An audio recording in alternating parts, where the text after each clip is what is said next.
when I'm working in my own business and also helping my clients, I'm really focused on trying to remove that feeling around the processes that we create.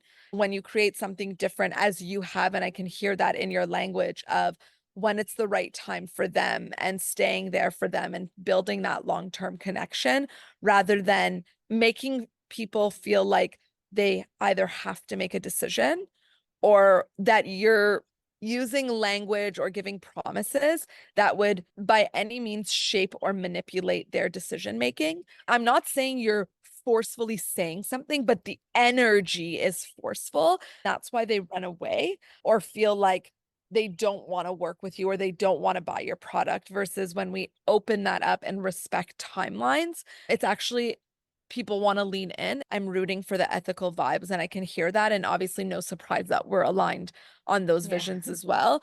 That's what ethical sales is about for me.